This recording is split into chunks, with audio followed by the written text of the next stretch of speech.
Welcome, Carm Capriato, the Service Aftermarkets podcast pioneer with the gold standard of aftermarket business podcasts. Join me for Aftermarket Insights as we advance the aftermarket. And as always, know that you'll learn just one thing. Find us on your favorite podcast listening app and remarkableresults.biz or on my YouTube channel. Hey everybody, Carm Capriato, Remarkable Results Radio. So glad to have you here. I'm honored that you continue to support and listen to our podcast that we've been at for almost 10 years, coming up in March of 2015 with over 1,000 podcasts of just Remarkable Results Radio, 400 plus with the Town Hall Academy, and so many more. We've got a great topic, something that's been really bothering me of late. There is no doubt that doing business today is going to require a shift in many things, a mindset shift, some of the processes that we do, what we need to start paying more attention to. Does your common sense and intuition climb up and say, this kind of stuff doesn't work anymore? And I want us to, I've got 3 great business coaches I'm going to introduce in a minute, but I want to first thank so much our great sponsors here on the podcast. You know, for over 30 years, Napa Trax has made selecting the right shop management system easy by offering the best, most comprehensive SMS in the industry. Let Trax prove to you that they're the single best shop management system in the business. Find them at napatracs.com. And if you've not yet done something with today's class, it's time. Ready to optimize your training with today's class? Roll out a training plan for your automotive shop. Just 5 minutes a day will boost knowledge, retention, and improve team performance. Start seeing results today at todaysclass.com. Hey, if you're watching on YouTube, please subscribe, give the video a thumbs up, and thanks. Well, there is my panel. Good afternoon, gentlemen. Glad to have you here. Wayne Marshall is here.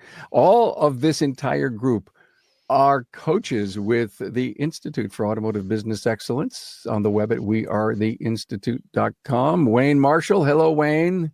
Good morning, Carm. Thank you for having us on. Retired shop owner and coach. Ryan Daly is here. Hello, Ryan. Hi, Carm. Thanks for having us. Glad you're here. The only, I think, guy with almost all brown, dark hair. Interesting. So think about this. You get a bunch of gray-haired guys on this thing. He says, they got to have some wisdom, wouldn't you think?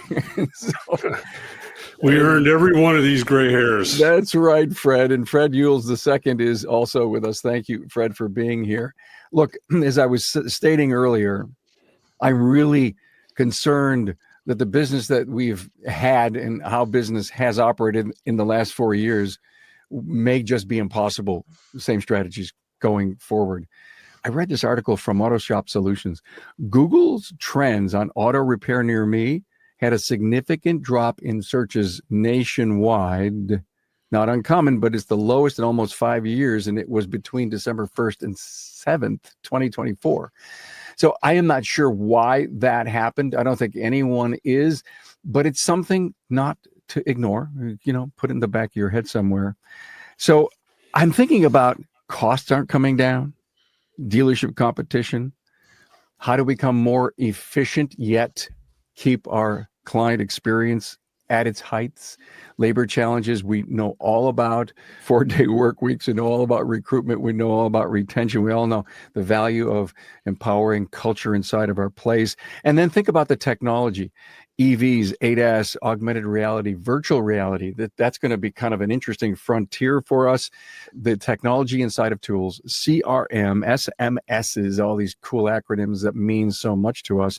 And then AI, artificial intelligence. Ooh, don't ignore it. That's what I keep hearing and finding out on my very own. And then, of course, think about the specialties that may really drive new revenue opportunities in our business that maybe we shouldn't ignore, like keys, ADAS, calibration, tires, and maybe even trucks. So, Fred, I want to start with you.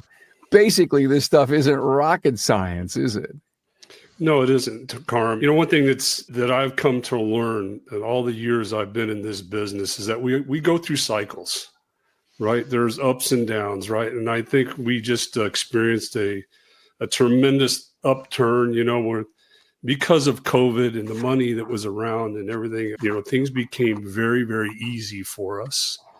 right? And now it's becoming a little bit more challenging. That money's dried up. I know that, talking with some of my clients, it's been getting a little bit more challenging to get some of the approvals, like they're used to getting.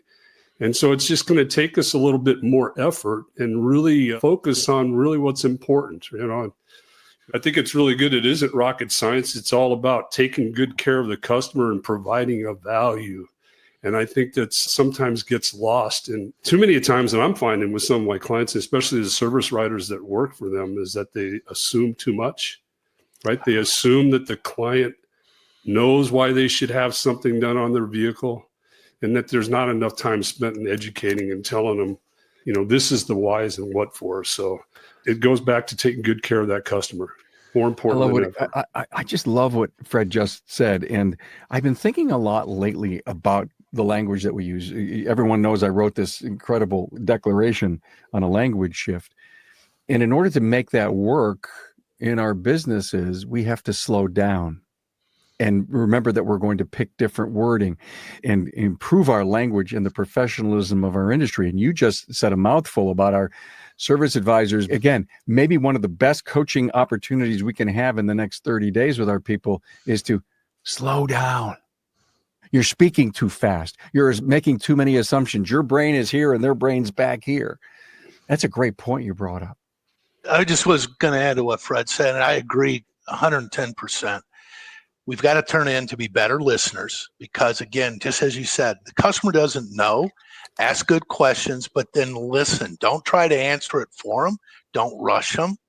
Take that time to get as much detailed information that you can get, because it's going to make it so much easier that when that RO is written up and it goes back to the technician, they've got so much more information to do the diagnostics, because the diagnostics, as we all know, is harder today than it used to be because of the electronics and everything that's in the cars. And you can spend a lot of extra time chasing things because we just didn't ask some of the right questions and or listen to what the client or customer is trying to tell us as to what's going on with those vehicles. Yeah. Ryan, you hearing much feedback from your clients about the dealerships? Yeah, absolutely. So just to touch on that topic, I teach my advisors all the time, let the customer buy from you. Don't sell them anything, right? If the perceived value of the service exceeds the actual cost of the service, now you got a buyer, and I don't have to sell them anything. But if the perceived cost is lower than the cost of service, now I'm selling.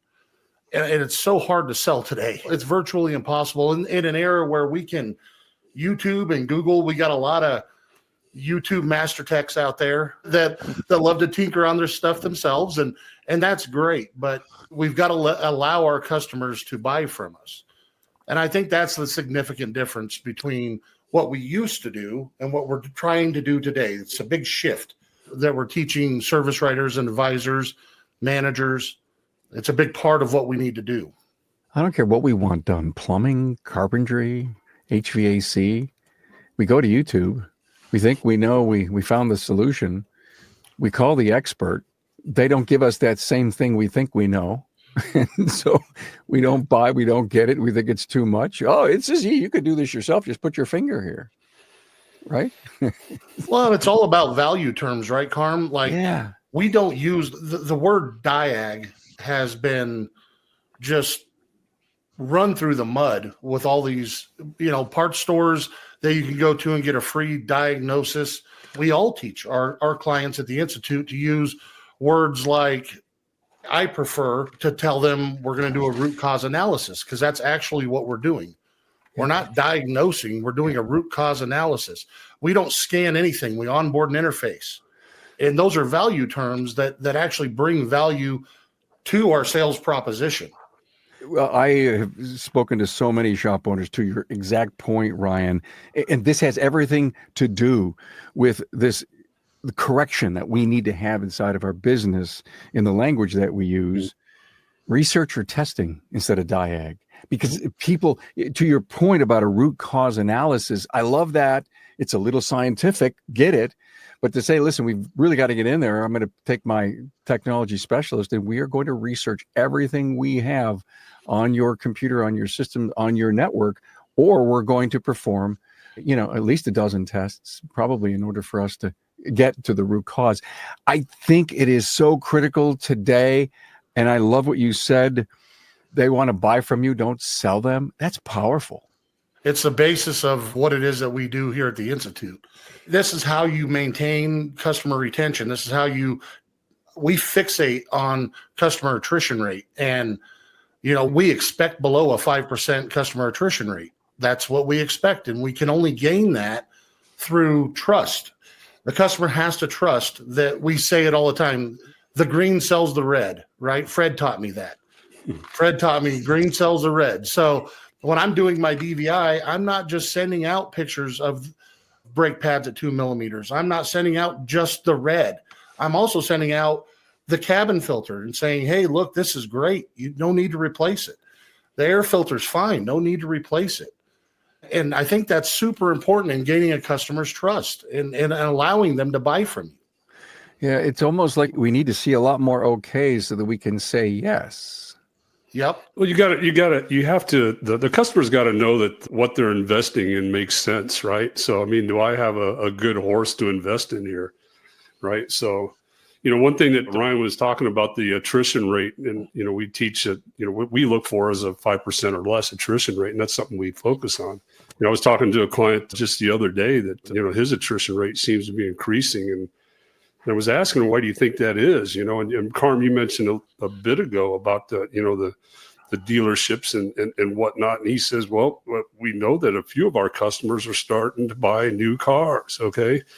And I don't know if anybody's looked at this number recently, but new car sales for the last year have been up for the first time in a while, right? The big three of, I think Ford is up 13% year over year last year already. So we're starting to see some of those new car sales again, right? So it's about educating our customers again and making sure that they're aware of that we can service their cars, even though they bought it new. It's not going to hurt anything with their warranty. But knowing then too, there is that possibility. A lot of these new cars are being sold with maintenance packages and whatnot that, we might lose a little bit to that, but we have to be proactive, right? So you have to be aware, you have to be listening and understand what's going on. And we've been there before. Yes, we have. Absolutely. But on the other hand, though, what's really more exciting too is that the average age of the fleet here in the States have gone up yet again. Yeah. Right. So it's up to 12.5 years old in the fleet that's out there. 150,000 miles on average. So, that's a real sweet spot for us. And we're positioned like no other part of the industry to take care of those vehicles. You mentioned the new car dealers. Are they going to be very well equipped to take care of those cars? And do they want to really? No. So, I think the answer is no. I think another thing that's really important that the service facilities need to recognize, just as we're talking about the new car dealers, look at the money that has been spent over the last 5+ years on their facilities. You've got waiting rooms with coffee stations, workstations, things, and I know most shops don't want customers to stay. As I talk to my clients, they want the drop-offs. We'll give them a courtesy vehicle, but there's always going to be those times when that person's in for that shorter service, or maybe they're willing to sit there for a couple hours. We need to have all these people in their shops also start concentrate. Are we an attractive facility? What's our street appeal? Are we looking organized, clean, professional? Are your service and your writers and your service technicians, how do they look? How do they present themselves? All these things, the consumer's expectations are just starting to go up and up and up of what they should see and what we should be doing. And I hate to say this just because I am with Gray, but generationally, we used to never worry about that. No. It was just like, no, that was what, it was okay if we were a little dirty, little greasy, little whatever. Today, it's not. People's expectations for it have really changed of what you should look and how you present yourself. Yeah, perfect. Exactly right. Completely agree, Wayne. I always love compare many of the situations in our world and in our life in the automotive to doctoring. Okay. And so to your point about upgrading our facility and making it look sharp. Okay. So there's no waiters. Think about picking up the phone calling your doctor. Listen, the internet's down. Come in and pick up the script, or I'm going to drop by. Okay. He's got something he wants you to test or try. And you walk in and you see, wow, what's going on here? This is really nice. There's a level of trust, confidence that happens when the place looks good. So thank God we've spent the money. Maybe we had it to spend. I get all of that, but that was an investment in our future. To Wayne's point, you have to have, though, the resources to be able to, make sure that your facility's up to date and looking right and fresh paint and the nice furniture and all that stuff. So, where does that come from, right? It comes from our customers. And we got to take really good care of them. And we got to know how to run our businesses and price things accordingly. Even then, I still have some clients that I get pushback on, wanting to raise their prices so that they have the profitability. Not only, number one, one thing we've learned about going through COVID, how important it is to take care of our people, right? And how do you do that? You have to have resources, right? You have to have the money in order to pay the top talent. Right? What's going to keep these guys from leaving you or gals somewhere else? You got to be able to retain them, stay engaged with them, and you have to have the resources to be able to pay them what really they deserve. I mean, this is a tough industry we're in, right? The technology is ever changing, right? And so there's a lot that we expect of our people to be on top of all that stuff. So we have to be able to pay them. Well, you nailed the profit word. Let's talk about that a little bit. It was very easy for many people to climb up and out and find themselves a good, strong net operating income.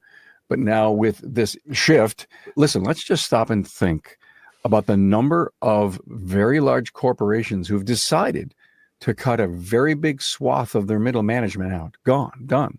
If you've not read the articles, you need to be aware of an economic impact of middle management. That there was a lot of great money there. These were directors, these were VPs of companies that may not necessarily land somewhere right away. Well, that's money that's going to come out of, the spend cycle. And I think it's something we have to pay attention to. So the profit issue, you all have great clients. I'm sure you have worked very hard to put them in a very sustainable profit mode. Is it difficult to get some shop owners to buy in and make this shift? Yeah. We have some that will just listen to us and take the ball and run with it, right? And, within a matter of a couple of months, they've got things turned around profitability-wise. And then there are others that just for whatever reason, they resist, and I think it has to do with their mindset, right? A lot of it has to do with, where the pricing is set. We got to go by that, by somebody else, whether it be a supplier or they're worried about what the dealer charges and everything else. And they just can't get over the fact that it's all about the value part, right? Because my experience has been, and I'm sure has been for Wayne and Ryan the same, is that if people know that they're getting something for their money, the money really doesn't matter. Just like Ryan was saying, you give the value and everything, you're not selling anything. They're going to buy from you. It comes really down to that mindset. And we got, as shop owners, we have to believe in ourselves, got to believe in our people, stick our chest out proud that we're worth it. And we are. Hey, let's face it. Your shop management system is the single most important tool in your shop, period.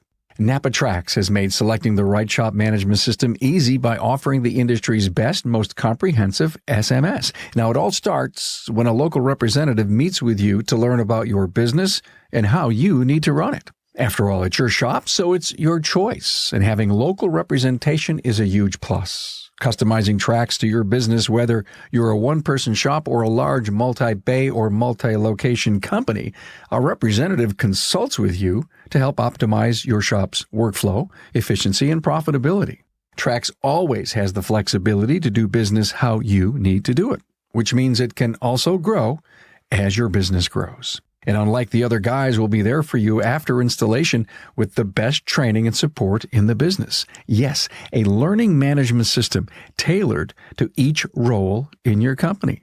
Simply put, Trax was designed and built for shop owners just like you. Visit us on the web at NapaTracs, that's NapaTracs.com. Transform your team with today's class, where automotive training is easy, quick, and fun. Just 5 minutes a day on our app can eliminate hours of looking up forgotten information later. It's perfect for technicians, advisors, and managers alike. Keep critical knowledge fresh and top of mind, ensuring your team operates at peak efficiency. Today's class is impactful, accessible from anywhere, and a bit of fun too, and we're not talking about after-hours pizza either. For training that gets results, turn to todaysclass.com. Fred's right. I get into conversations and I'm just blown away at times. You'll have someone and you'll start talking about, and we'll share, here's what we're seeing. Here's the trends in the industry. You need to really come up $5, $10 an hour. And they'll just fight you tooth and nail over $5. We sit there and we go, well, what's your average RO? It's this, and your average labor is 3 hours. You're talking $15 on a $750 or $800 average RO. Do you really think your customers are going to, and they're like, well, I'm going to lose business. You really think they're going to leave over $15? If they're going to leave over $15, let's talk about the customer experience and that value proposition, big picture, because you've got bigger problems than that $15. So you start there and you build from there, but it just blows me away at times. And then once they do it, this is the other thing I have found, and you've seen it also, Fred and Ryan, then they do 5 and 10. They're like, well, that was easy. There was no big deal. Then the next time they're like, well, let's go another 10. And that's after just a few months. And it's like, well, whoa, let's be careful how fast you go, but wait 6 months, go another 10. And then just kind of pay attention and see, but it's all about those hours and getting the billable hours. That's what you're selling, is your knowledge, your experience, and you got to watch them. You got to get it. Yeah, but Wayne, isn't it about, listen, we've done the math. We know where our profit target goals are. This is what we have to do up here in order to make something down there happen. So it's not only that, but I know I'm not going to try to say what Fred and Ryan are seeing, but I'm sure what I see, it's not just, are we getting a right labor hour rate?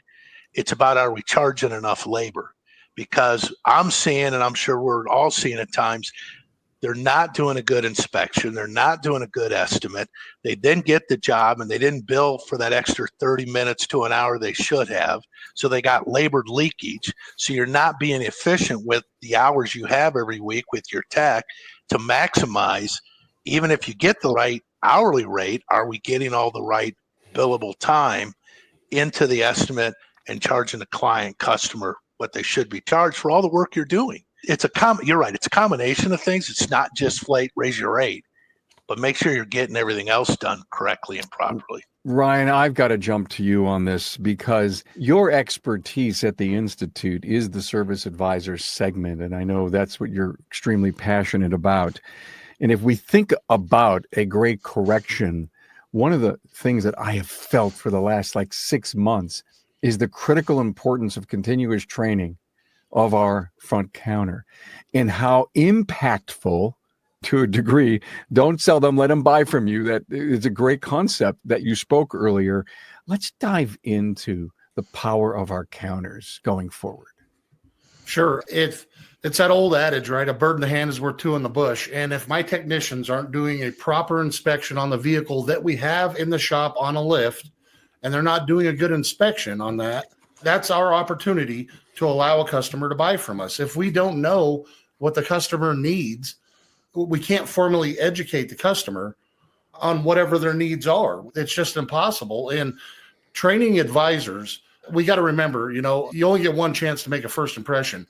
Our advisors are our impression to our customers, right? They are customer facing. They're the ones that are talking to the customer, educating the customer so the customer buys from them at our shops.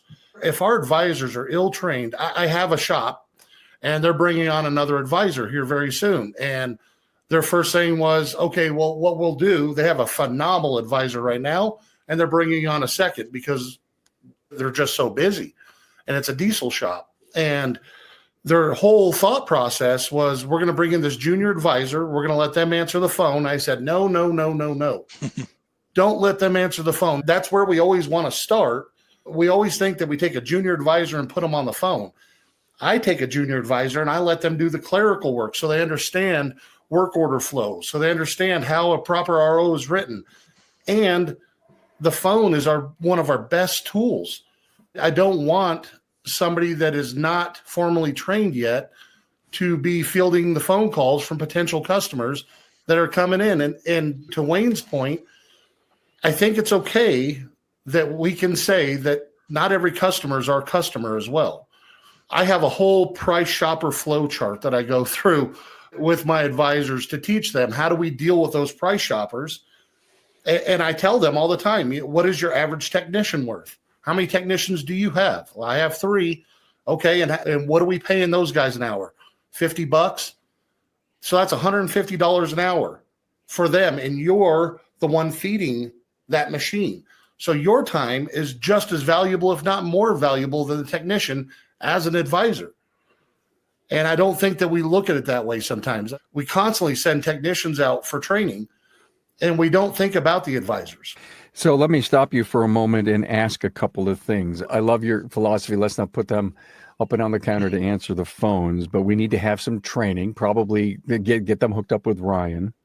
We need to make sure they understand how the operation works, what our process workflow, as you said. But another thought that I had was, okay, for an hour a week, we're going to have them listen to calls of other people. Maybe even part of the training with Ryan, we're going to go in and says, this was a great answer. So the point of it is, I guess, the conditioning inside the culture of the company, the right way to answer, the right way to workflow, the right way to estimate, the right way to, talk about the DVI. It seems, to your point, what is it, a 30-day wait before they become any perfect value for you? Depending on the person. I mean, it really depends on their ability. Are they a sponge or are they a rock? And that's really what you hire slow and you fire fast. It's all about the culture.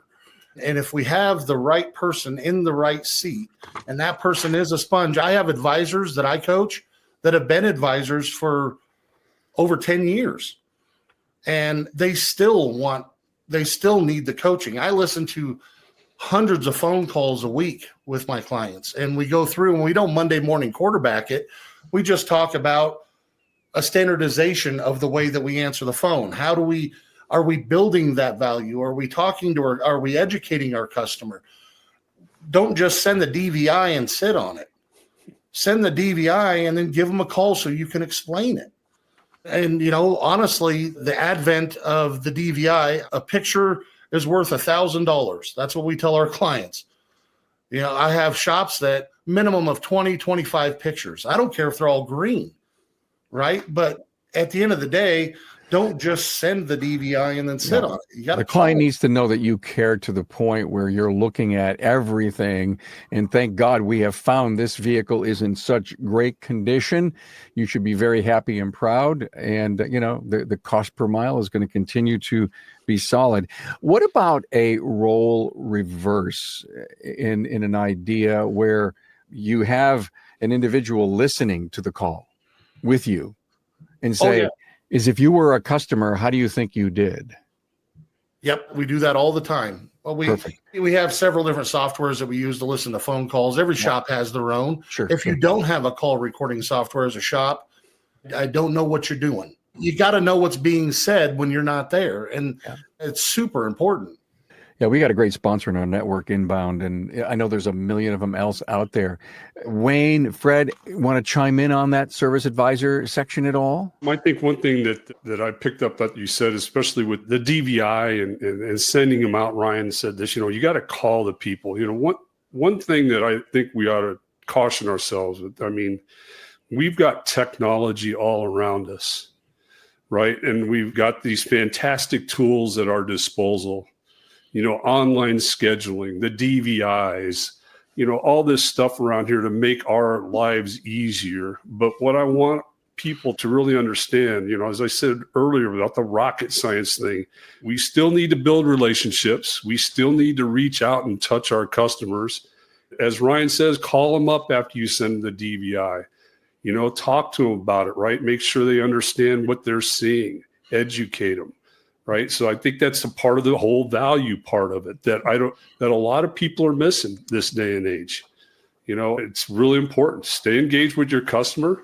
Just like we should stay engaged with our staff, right? To make it all work. Hey, Wayne, I just had an outer body experience about what Fred just said. Be a teacher. Yep. I'll tell you what, we're all saying the same things. I listen to a lot of calls. We give feedback. We talk about it. It is so simple. When anybody comes in as part of your intake, ask them how they want to be communicated to.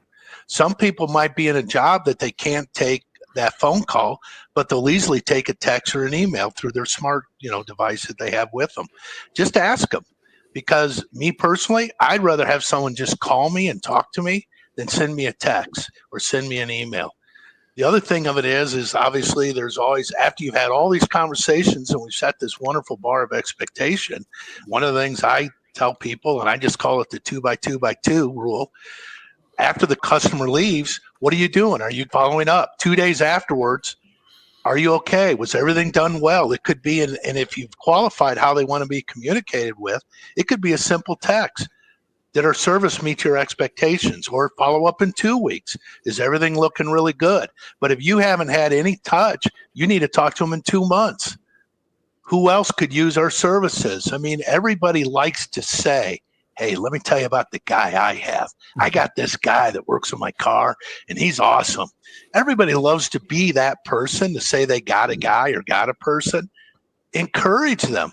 But that's got to be after the sale and after the service is done, because something, we all know some of the service intervals that the manufacturers are saying. There's no way on God's green earth I'm waiting 10,000 miles for an oil change. I don't care what the manufacturer says. But these are these things that if we don't talk and stay in touch afterwards, 2 days, 2 weeks, or 2 months, whatever you choose to do, there's got to be some rhythm. It's too easy for them to forget who you are. And we want to stay top of mind, because most service that needs to be done, there are things you look at, it's maintenance, but if it's a break fix, your car won't start, you want to be top of mind that they look and call you immediately. They're not looking on the internet who to call. They already know who to call. Yeah, but Wayne, what about that guy, the shop owner, and I know that you know of them, that will say, well, the manufacturer's right. They're the ones that say it's, the 10,000 mile interval or maybe the lifetime fluid in the transmission. I mean, what do you say to that guy? Well, I always put it back to their personal vehicle. Yeah. And I use myself as an example. And I've owned European cars where they do have a BMW. It's a sealed unit. You never need to change a transmission fluid. But at the same time, BMW will tell you, flush your brake fluid, flush other fluids and replace. But don't worry about that. And you go into those conversations. And I find you're always going to get the one guy who's going to go, I don't care. This is what I'm going to do. But usually when you sit and you talk to people, and it's like, if it was your vehicle, would you wait that? And then he goes, well, no. Well, then treat it like it, or if it was your daughter's, there's another good. If it was your kid, no, I wouldn't do that. I heard a great response to that 10,000 mile thing. And it says, listen, the manufacturer has worked very hard to get their cost per mile down so they could put it on the tag outside the car. Well, 10,000 mile oil change is part of that formula. And it is just not. But then you get a YouTuber out there that says, listen, it's 10,000 miles and don't let any shop tell you different. And the consumer is kind of, what do I do? Wayne wants me to do this. I'm hearing from other people and the manufacturer that. And again, I think it goes back to this great, the pitch, if you will. Let them buy from you the fact that you're looking for a longevity cost per mile for them. And, God help it if we go 10,000 mile oil changes and all the things that can happen. It's too important not to get your customer to trust you for all the right reasons. Correct. Well, I think it's important to, just realizing with the new car manufacturers, when they design these plans, to get the cost per mile down. Remember, they're all in it to sell cars, sure, right? And they're, a lot of our customers are, they're buying a car and they're keeping it for a long time these days, right? I mean, as evidenced by the number that I gave before.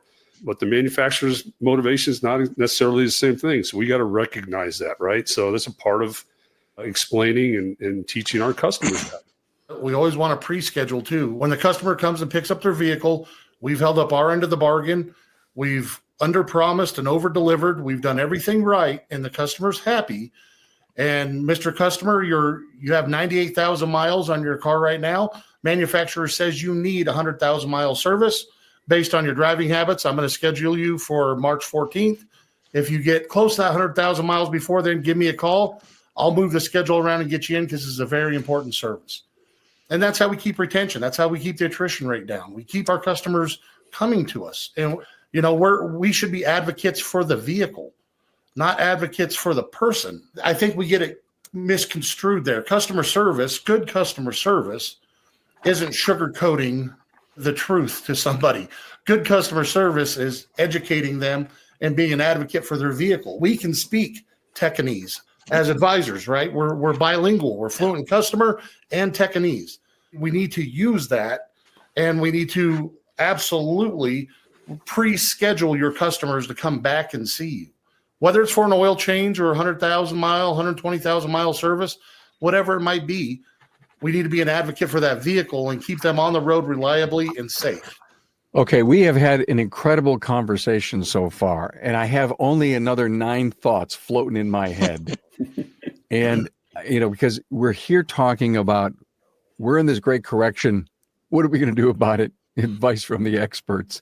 So here's a couple of the thoughts, and maybe we can cover this in the next 15 minutes. Marketing, our marketing spend, our aging workforce, to the point not only for succession and selling, but many of our great specialists that work in the bays, they're getting old. We know that. Culture. Let's pick one of these. Let's get this culture thing up and out. I mean, great culture inside breeds it outside to the client experience. Without a doubt. I mean, if your people are in line with the owner's mission of the company and everybody is pulling in the same direction and the staff knows they're appreciated, they're going to be better apt to take care of that customer when it comes in with with the willingness and wanting to be of help, right? Versus a culture that is disconnected and, people are there just to punch the time clock, come in and do their job and go home. It's a totally different set of circumstances. So, here again, I think that's one of the really, benefits of us going through what we just did, this thing called COVID, that we learned a lot of those lessons, right? How important it is that we take care of our staff and that, one thing I always would tell my people is that, especially when I'm bringing somebody on as a new hire, this business is here to serve us and what we want to accomplish for us and our families. Not just my family, but your family, right? So that's why we're here. And while we're here, we need to make sure that we're focused and we're doing our job and take care of our people. And our customers will take care of us. But that's why we're here. I agree 110%. And realizing the psychological aspect of how people are, if we don't stand up as a business owner or manager and define our expectations and what we're trying to do and what we're trying to deliver, you're leaving it up to your employees, which they'll all do. We do it by human nature. Our imagination will fill in the gap. Now, our imagination, our assumptions might be spot on. And if I work for Fred, he doesn't have to tell me, I understand it. But that's a rarity. Most people, they don't know. If we're not taking the time to explain, just as Fred stated, we're leaving it up to them to create their own identity of what our brand is or our culture and execute it at their level. And then we can't be mad at them when they don't do it, when we never set the bar of expectation and gave them the definition of what it is and what those deliverables are. I have to tell you, that was a powerful statement. Our imagination will fill in the gap. Mm-hmm. It's a true statement. It is so true. And it's just like when you take a young apprentice who comes in and he just came out of school and you're going, he knows all this and he went to this tech college or whatever. They've got the fundamentals, but when it comes to the daily operational, we're thinking, well, they've been trained. What do you mean he doesn't know how to do this? So you always got that senior guy who's doing the QC for you and doing the other things. and giving them the feedback so they know and understand what the deliverables are. One of the things I've done with clients when I start talking to them, I said, look at it this way. If you want to talk about culture and how people look at you, if for whatever reason your facility, your business was having a funeral and you died, who would come? Who would care? Would you have customers come? Will your vendors, part suppliers come?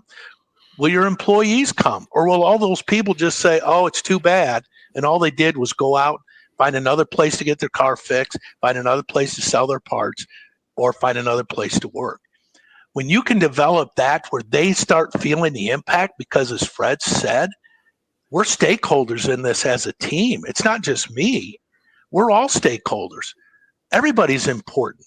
All the part suppliers, they depend on us to spend money with them. You depend on us to do it right, to pay you your wages.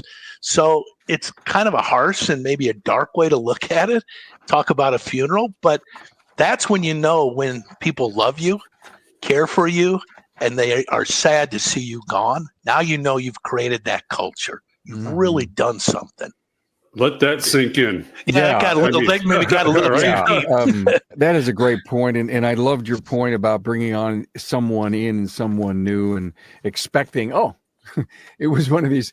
You cannot take a brand new person, even if they're an established senior specialist that comes in. You cannot set it and forget it. You just can't. No. If you want to lose your QC and your client experience going to go in the tank, just let someone come in. And let me see, a boat unsteered will go in a circle, and it will, it's just terrible. I loved your point about bringing on a young apprentice, maybe up and out of college. One of the things I think in our mind we have to think about is this continuous education curve that has to exist in our business, because everything is going on so fast. I don't care what it is, front counter, back office, in the bays. Every day there's something new to learn. If you think about this level of absorption and learning from 1 to 100, and that 100 keeps moving and moving and moving and moving, okay? It's a constantly high moving target. An individual comes in that's an apprentice. Let's just put a number up there called 18 out of 100. And that 100 is going to keep moving. What are you going to do? You can't set it and forget it. You have to find mentors. You have to have continuing education. And in fact, if you set the career pathing up as to the different kinds of jobs that person is going to be working on, they have something to look forward to. They're not making it up. They're not imagining the next things. And that builds on culture. Mm-hmm. That helps most people, because we all had someone in our lives who was a mentor to us at one time. And we think back fondly of those memories and the connections and how that person meant so much to us.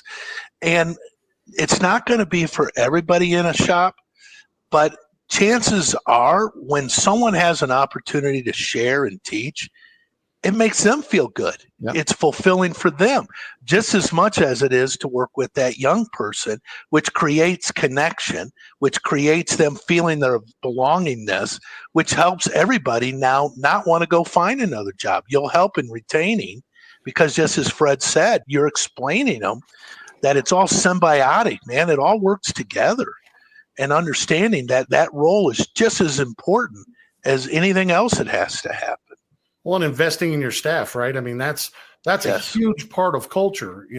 We oftentimes don't think of continuing education as an investment, and it's a shame. People sometimes think, what if we spend all this money training this guy and he leaves? The worst case is, what if you don't train him and he stays? That's worse. That's far worse. So that's all part of culture too. I mean, yeah, your staff knows if you're spending maybe $1,000, $2,000 a month on training for them, they understand that that's important to you because your customers are important to you, and it starts to build that culture. They see that. Investing in your staff is, like you mentioned, training too, but I'd like to suggest investing in time also. One of the things that we do, Ryan, I think you talked about, be slow to hire and quick to fire.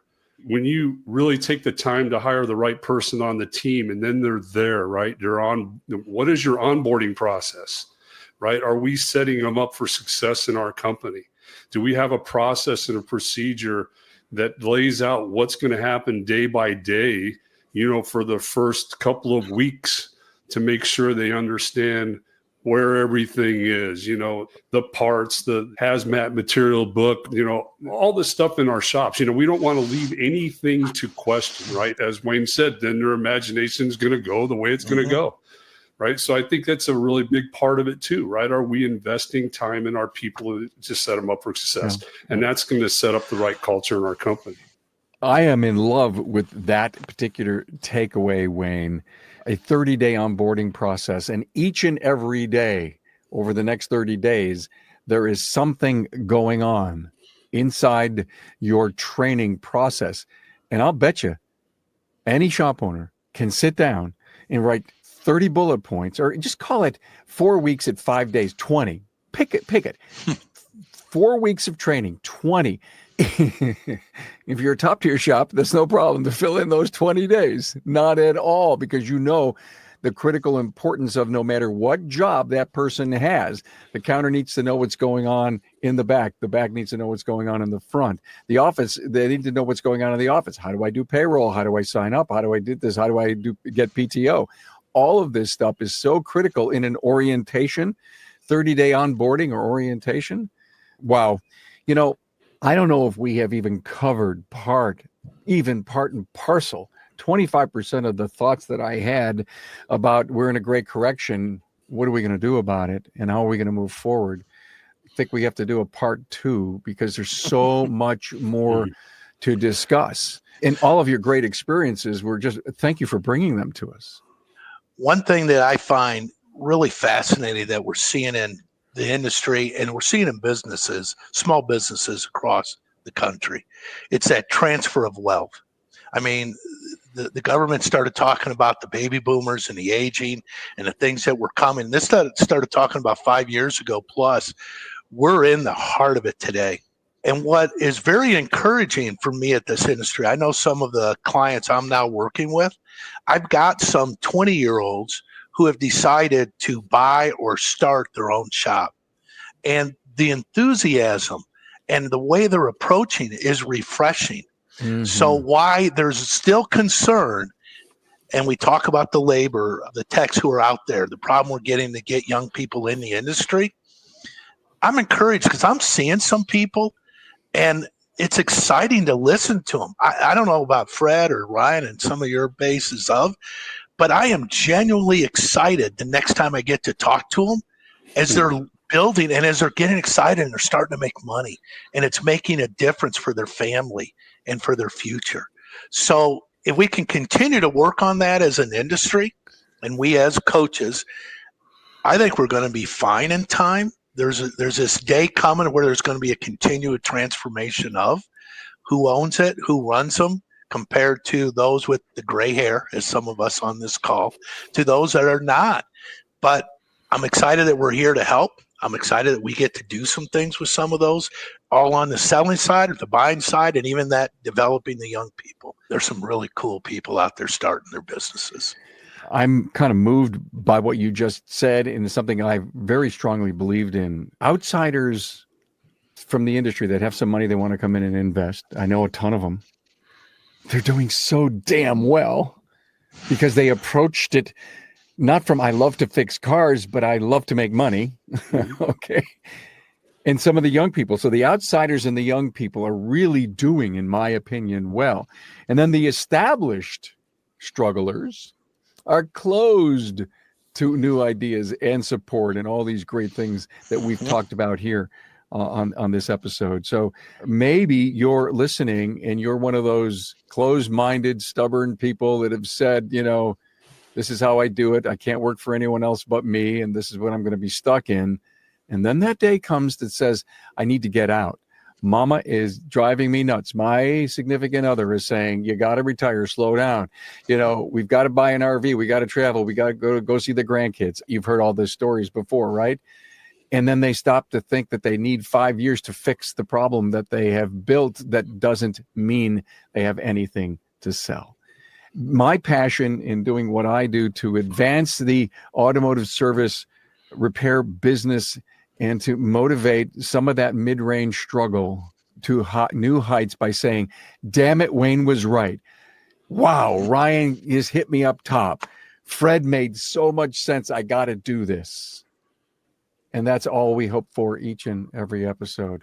I love this. We got to do a part 2 because we didn't cover, we covered good stuff, but nowhere near what I think are things we have to pay attention to in this great correction that we're in. So bring your common sense and your intuition to everything that's going on in your business. Listen to what this great team of Wayne Marshall, Ryan Daly, and Fred Hules coaches with the Institute, and do something about it. Hey, guys, thanks so much for being here. It was an honor. It's a pleasure. Yeah. Thanks, guys. Thanks for having us.